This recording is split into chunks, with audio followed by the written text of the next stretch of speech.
আহক আমি ব্যৱসায় কৰোঁ, আহক আমি ক্ষুদ্ৰ ব্যৱসায়খিনি অসমীয়া খিলঞ্জীয়া মানুহৰ হাতলৈ আনোঁ।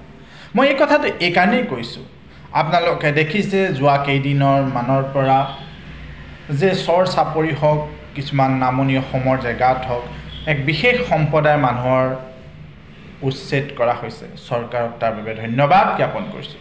কিন্তু তেওঁলোকক অকল চৰ চাপৰি বা এনেকুৱা অঞ্চলখিনিত উচ্ছেদ কৰিলেই নহ'ব।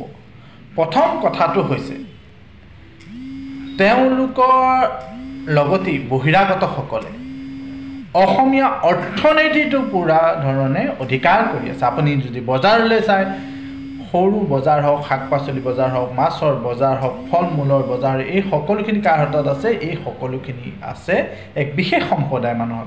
আৰু যদি হাৰ্ডৱেৰ, ইটা, ডাঙৰ লোহা আদি ব্যৱসায়খিনি যায়, এইসকল হিন্দী বলয়ৰ বহিৰাগতসকলৰ। তেতিয়াহ'লে অসমীয়াসকলৰ হাতত আছে কি? অসমীয়াসকলৰ হাতত বৰ্তমানে অৰ্থনীতিৰ অটো নাই।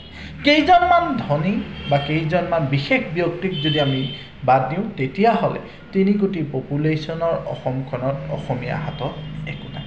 আমাৰ গাঁৱৰ অৰ্থনৈতিক অৱস্থাটো চাওক, গাঁৱৰ সকলোখিনি মানুহেই বৰ্তমান ককবকাই আছে, এটকাৰ বাবে ককবকাই আছে, 1 কেজি এটকীয়া চাউলৰ বাবে ককবকাই আছে। তেতিয়াহ'লে আমি কেনেকৈ এই অৰ্থনৈতিক দুখ লগা অৱস্থাটোৰ পৰা আমি নিজক ধনী আৰু স্বাৱলম্বী বুলি ক'ব পাৰিম? তেতিয়াহে পাৰিম যেতিয়া আমি ব্যৱসায়বোৰ কৰা আৰম্ভ কৰোঁ। শাক পাচলি বজাৰ আপোনালোকৰ চহৰৰ, আপোনালোকৰ তিনিআলি, আপোনালোকৰ সপ্তাহিক বজাৰখন অসমীয়া ল'ৰাই দিয়ক। তেওঁলোকে বেংগলোৰ, চেন্নাই বা কেৰেলাত গৈ প্লাইউড ফেক্টৰী, হস্পিটেলৰ চিকিউৰিটি গাৰ্ড বা শ্বপিং মলৰ চিকিউৰিটি গাৰ্ড হোৱাতকৈ এই অঞ্চলৰ ক্ষুদ্ৰ ক্ষুদ্ৰ ব্যৱসায়বোৰ তেওঁলোকৰ হাতলৈ আনক। যদি ইয়াত কিবা গাইডেঞ্চ, কিবা সহায় লাগে, আমি আছোঁ। দ্বিতীয়তে, গুৱাহাটী মহানগৰত আমাৰ বহু অসমীয়া ল'ৰাই চিকিউৰিটি গাৰ্ড, মই ডেইলি 3-4জন ল'ৰাৰ লগত কথা পাতোঁ।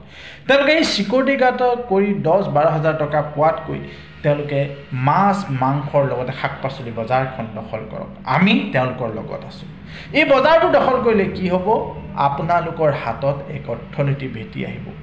আৰু এই বজাৰবোৰ যেতিয়া দখল কৰিবলৈ যাব, আপোনালোকে নিজৰ এটা ব্যৱসায়িক প্ৰতিষ্ঠানৰ নাম দি লিগেল এণ্টিটি কৰি ল'ব। ই লাগিলে চ'ল প্ৰপাৰ্টাৰশ্বিপেই হওক, এণ্টাৰপ্ৰাইজেই হওক, প্ৰপাৰ্টাৰশ্বিপ ফাৰ্মেই হওক, আৰু এটা কাৰেণ্ট একাউণ্ট খুলিব। এই বিষয়ে মই সবিশেষ ক'ম, কাৰণ আপোনাৰ ব্যৱসায়খিনি কাৰেণ্ট একাউণ্টৰ মাধ্যমেৰে বা এটা লিগেল এণ্টিটিৰ মাধ্যমেৰে যদি আপুনি কৰে, তেতিয়াহ'লে ভৱিষ্যতে বেংকৰ লগতে চৰকাৰৰ বিভিন্ন সুবিধাখিনি আপোনালোকে পাব পাৰিব।